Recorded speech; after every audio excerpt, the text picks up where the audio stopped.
요즘 많이 하는 내시경으로 이 황색인대를 제거하는 감압술은요, 당장은 신경을 누르고 있던 것이 해소가 되기 때문에 좀 편해요. 그런데 문제는 이 황색인대는 척추뼈를 잡아주는 구조물이거든요. 이 구조물을 떼어내면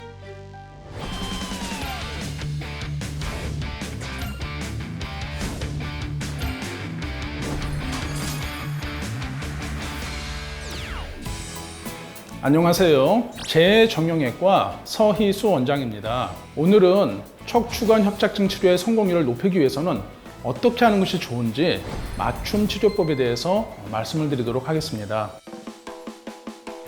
척추관 협착증은 나이가 드시면서 노화로 디스크도 튀어나오고 뒤쪽의 후 관절도 굵어지고 또 척추뼈를 잡아주는 두꺼운 황색 인대도 구불구불해져서 신경관으로 밀고 들어오는 질환이 됩니다. 이만큼 널찍했던 신경관이 좁아지게 되기 때문에 우리 왜 목이 졸리면은 머리로 가는 피가 잘 안 가가지고 기절하게 되잖아요. 마찬가지로 허리에서 다리로 내려가는 신경이 눌리게 되기 때문에 오래 걸으면은 신경에 영양분이 공급이 되지 않아서 다리가 저리거나 마비가 오거나 욱신욱신 쑤시는 그런 협착증 증상들이 나타나는 겁니다.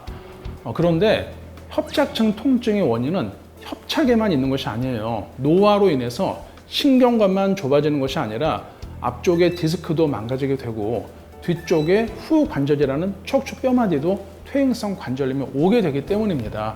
그렇다면 그에 맞는 치료법은 무엇이 있는지 지금부터 자세히 말씀드리겠습니다. 첫 번째, 척추관 협착이 있을 때는 어떤 치료를 해야 할까요? 막힌 구멍을 뚫어줘야 되겠죠. 우리 하수구 막히면은 구멍 뚫어야지 물이 내려가지 않습니까? 그래서 이때는 미세한 바늘을 넣어서 이렇게 생긴 구멍을 이렇게 넓혀주는 시술을 하셔야 합니다. 대표적인 예로 핌스 시술이라고 해서 끝이 둥근 특수 바늘을 영상을 보면서 이렇게 넓게 만들어주는 그 시술을 할 수도 있고요.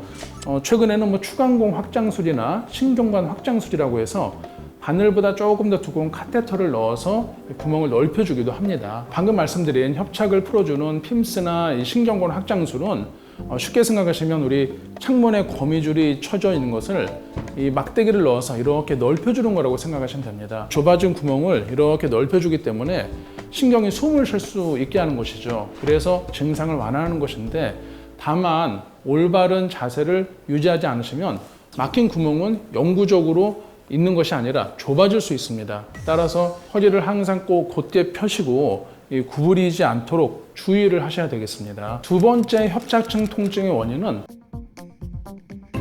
디스크 자체에 손상을 줄 수 있어요. 협착증이 어느 정도 진행하다가 협착 자체는 심하지 않은데 디스크가 자꾸 이렇게 납작해지는 분들이 계시거든요.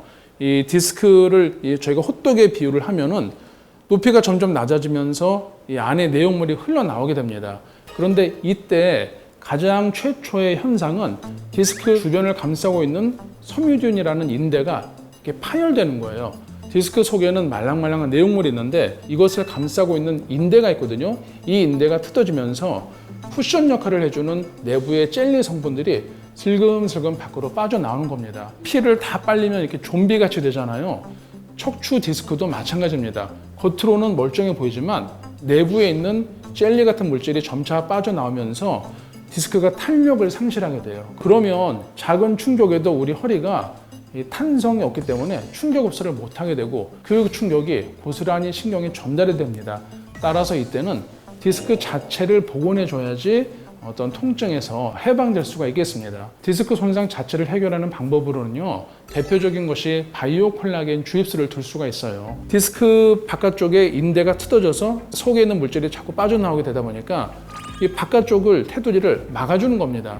마치 펑크난 타이어에 이 땜질을 하는 것과 같은 원리라고 생각하시면 돼요.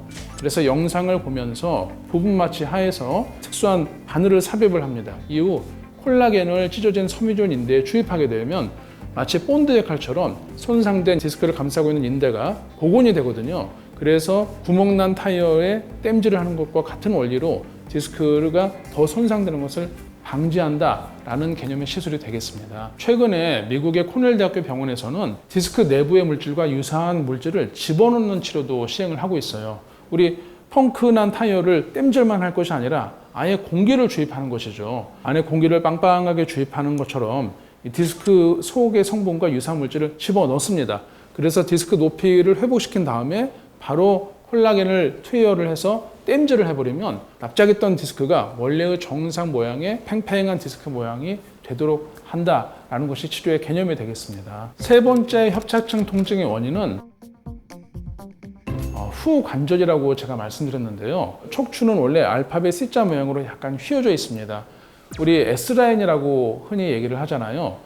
척추가 적당하게 휘어져 있어야지 스프링처럼 이 완충작용을 잘 할 수 있는 것이거든요. 이 높은 곳에서 뛰어나려도 척추뼈가 부러지거나 디스크가 터지지 않는 이유는 휘어진 구조물 자체가 스프링 같은 역할을 하기 때문이에요. 그런데 협착증이 진행이 되고 디스크가 납작해지고 하다 보면 척추 자체의 탄성도 없어지고 척추뼈 정렬이 일자로 바뀌게 됩니다.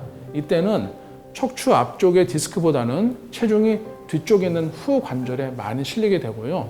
결과적으로는 후관절에 관절염이 발생할 수 있어요. 우리 어르신들 보면은 손가락 마디가 굵어지지 않습니까? 마찬가지로 후관절도 관절염이 되면 두꺼워지고 관절을 감싸고 있는 인대도 헐렁해집니다. 그러면서 척추 불안정성이 오기 때문에 시간이 지나면서 척추가 휘는 척추 측만증 등이 발생할 수 있거든요. 따라서 후관절 관절염이 있는 척추관 협착증에서는 협착뿐만 아니라 후관절도 같이 치료를 해야 된다라고 이해하시면 되겠고요. 대표적인 방법이 후관절 강화술이라는 치료가 있습니다. 후관절은 척추 윗마디와 아랫마디가 이렇게 맞물려 있는 구조라고 생각하시면 돼요. 이 관절을 감싸고 있는 인대가 있는데 인대나 관절막을 튼튼하게 해서 관절의 불안정성을 없애주는 것이죠. 흔들흔들하던 관절이 안정화되기 때문에 관절염의 진행도 막아줄 수가 있고 통증도 완화시키는 그런 원리가 되겠습니다. 여기서 어떤 환자분들은 이런 말씀을 하실 수 있을 것 같아요. 왜 수술은 얘기를 하지 않고 주로 시술 위주로 얘기를 합니까? 수술도 물론 좋은 방법입니다. 대표적인 예로 척추 내시경을 집어넣어서 두꺼워진 황색 인대를 제거하는 황색 인대 제거술도 있고요.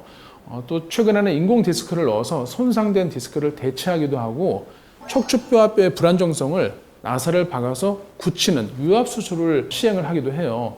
이런 좋은 방법들은 그러나 장점만큼 단점도 가지고 있습니다. 예를 들어서 요즘 많이 하는 내시경으로 이 황색인대를 제거하는 감압술은요, 당장은 신경을 누르고 있던 것이 해소가 되기 때문에 좀 편해요. 그런데 문제는 이 황색인대는 척추뼈를 잡아주는 구조물이거든요.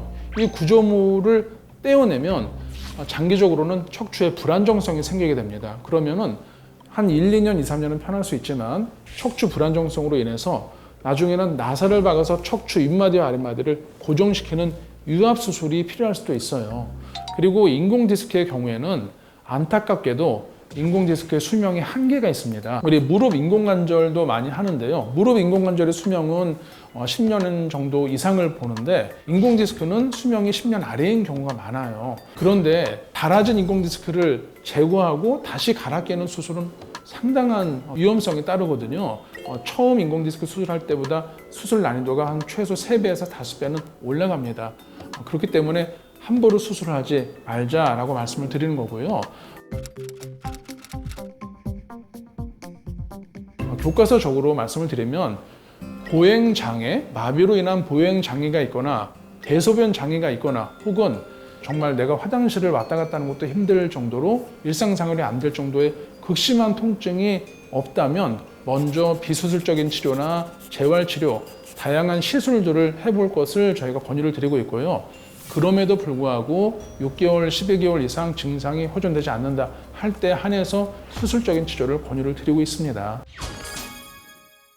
오늘은 협착증 통증의 원인별 맞춤 치료법에 대해서 말씀을 드렸는데요. 담당 전문의 선생님과 내 통증의 원인이 무엇인지를 잘 상의하셔서 올바른 치료 방법을 결정하시기를 바라겠습니다. 지금까지 재정형외과 서희수 원장이었습니다. 감사합니다.